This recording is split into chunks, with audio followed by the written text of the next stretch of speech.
ഓം ശ്രീ ഗുരുഭ്യോ നമ. ആശ്രമത്തിലെ ആദ്യകാലം. ഒരിക്കൽ ഓടയിൽ അഴുക്ക് നിറഞ്ഞു. അമ്മ അത് വൃത്തിയാക്കാൻ തുടങ്ങി. അത് കണ്ട് മക്കളും കൂടെ കൂടി. പക്ഷെ വേണ്ടത്ര ഓട ശരിയായില്ല.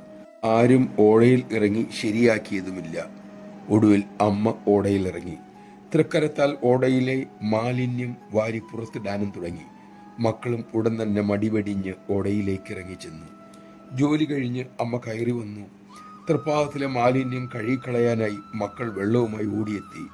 തൃപ്പാദത്തിൽ വെള്ളമൊഴിക്കാൻ തുടങ്ങവേ അമ്മ പറഞ്ഞു, അമ്മയുടെ കാൽ കഴുകുകയല്ല മക്കളെ വേണ്ടത്, ആശ്രമ പരിസരം അതാണ് വൃത്തിയാക്കി വെക്കേണ്ടത്. അവിടെയാണ് അമ്മയുടെ പാദം. നമഃശിവായ. പുരുഷ സൂക്തത്തിൽ ഭഗവാന്റെ ശരീരഭാഗങ്ങളെ പ്രപഞ്ചത്തിന്റെ ഓരോ ഭാഗങ്ങളായി വർണ്ണിച്ചിരിക്കുന്നു. വിരാട് സ്വരൂപമാണ് അമ്മയായി നമുക്കരികിൽ വന്നിട്ടുള്ളത്.